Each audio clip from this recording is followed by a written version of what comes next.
let's get to it. Joe Biden has dumped Black Lives Matter. I love this.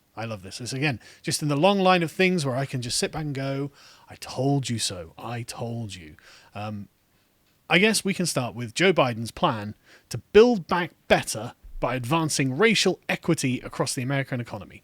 Now, he's got a long list of things that he's going to do. All of these are, obviously they come straight out of the black communities in America. These have been the top priorities on their list, such as strengthen the Federal Reserve's focus on racial economic gaps. Clearly top of Black Lives Matter's concern. Build a 21st century care infrastructure. Address long-standing inequities in agriculture. All the sort, these just common Black Lives Matter talking points. But what's not there, and very, very glaring omission, is defunding the police. That is not in there. And this is because Joe Biden has long opposed defunding the police. As the New York Post reported on June the 8th this year, Trump has, and this was in response to Trump saying, well, the Democrats want to defund the police because Black Lives Matter, a large portion of the Democrat Party were chanting this as a mantra. And so Joe Biden had to come out and say, a spokesperson for Biden said, Biden does not believe that the police should be defunded. He hears and shares the deep grief and frustration of those calling out for change and is driven to ensure that justice is done and that we put a stop to this terrible pain.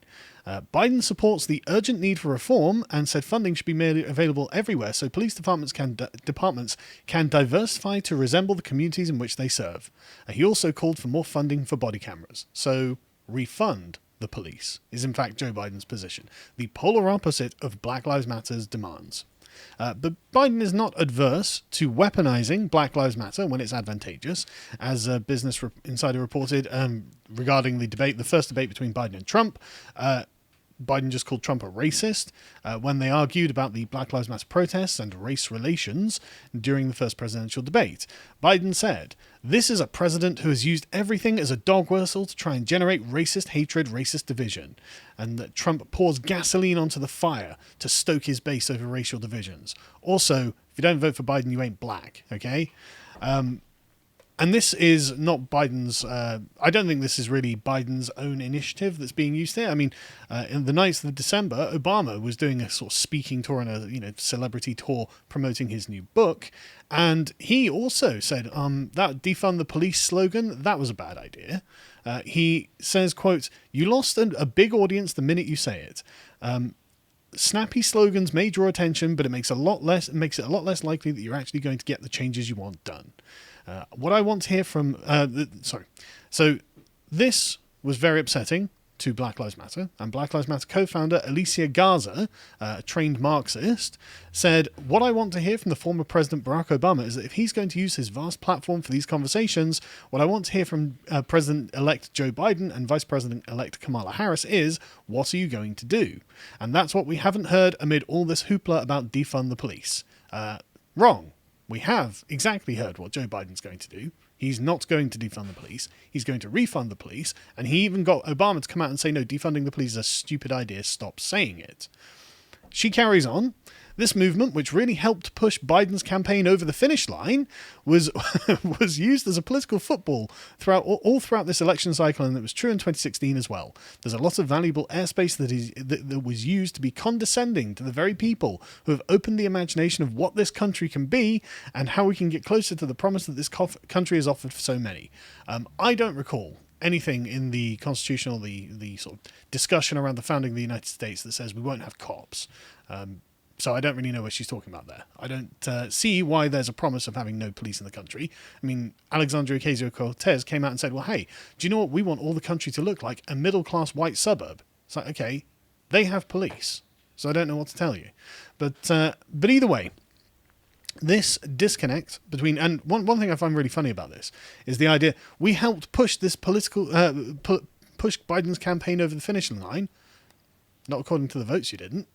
According to the votes, it seems that Biden is just a kind of rocket when it comes to voters. I mean, Obama got 69 million votes and Biden got 81 million votes.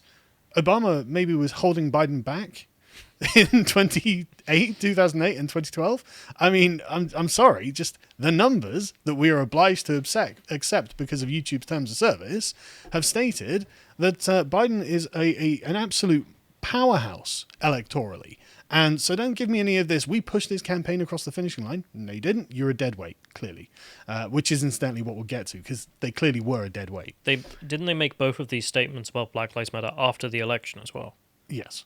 But anyway, recently, I think it was yesterday or the day before, Black Lives Matter posted this to their social media pages.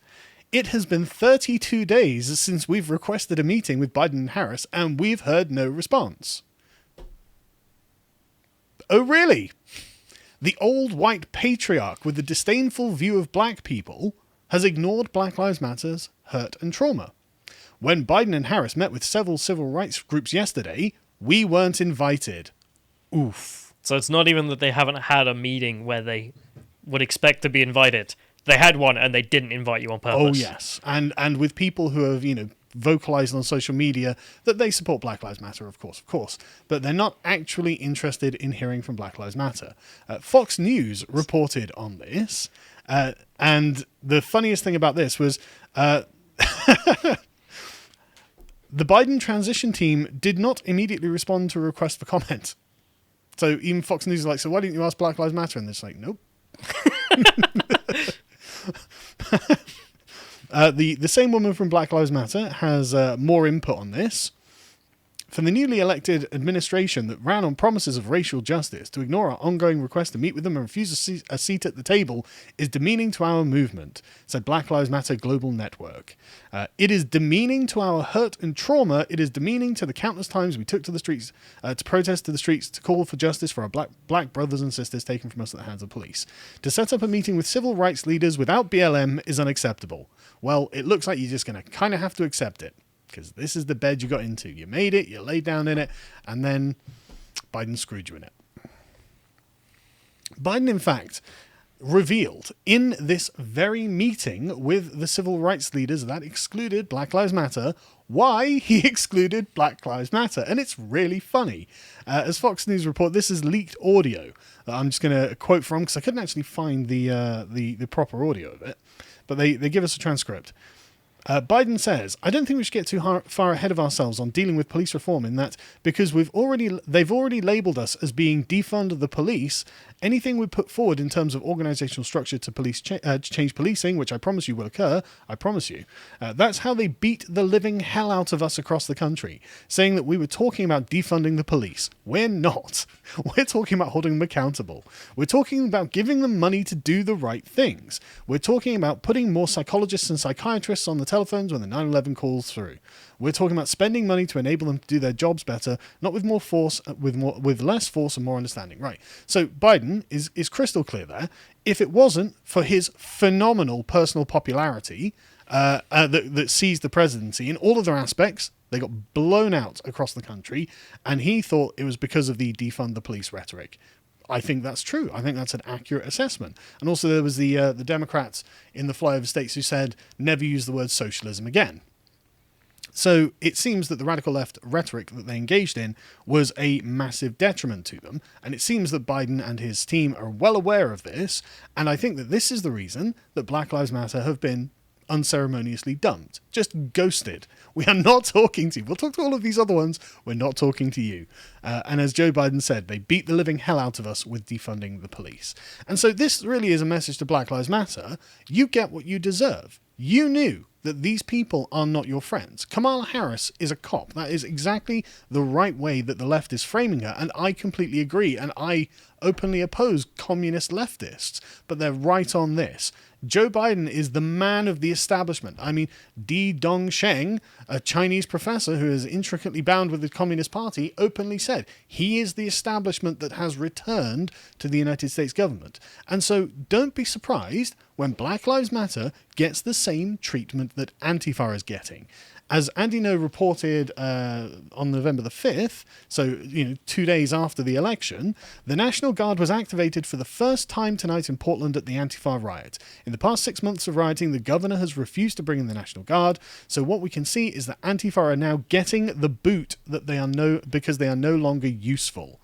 And the same thing will happen to Black Lives Matter. And as reported today, in fact, by Josh, the RHAZ, the Red House Autonomous Zone in Portland, has already been dismantled. So none of your radical left nonsense is going to be accepted under a Biden administration.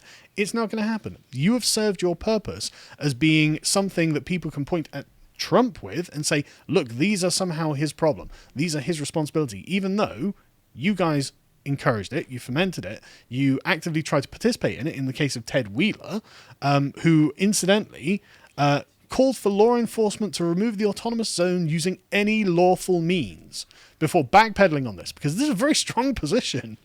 Important to note, all after the election had been done. All after the election. So as soon as, while Trump's in power, they allow this to go on. The RHAZ is allowed to exist. The George Floyd Autonomous Zone is allowed to exist. All of the George Floyd riots and protestings and burnings, none of the police intervene. And as soon as it looks like Biden's won, right, that's it. In the bin with the lot of you. This is what you should have expected. I mean, Portland is the most obvious here. I mean, Ted Wheeler and the state governors, who are also Democrats, were making sure that the National Guard couldn't get in and then refused to use state troops to assist them in putting the violence down. Ted Wheeler actively rejected Trump's offer of National Guard because Trump is a fascist or something. Yeah, but they have state troopers which they could bring in to deal with this. Yeah, and but they didn't. The governors just said, no, we're just not going to send them in. Yeah. And the Department of Homeland Security was just like, we're on our own. Yeah. We're being attacked. Help us. People are dying, property is being destroyed, lives are being ruined, and they allowed this to happen for political gain. And now, and we know this because now they're clamping down with the boot. The exact same boot that they were like, oh, Trump will put us under the boot.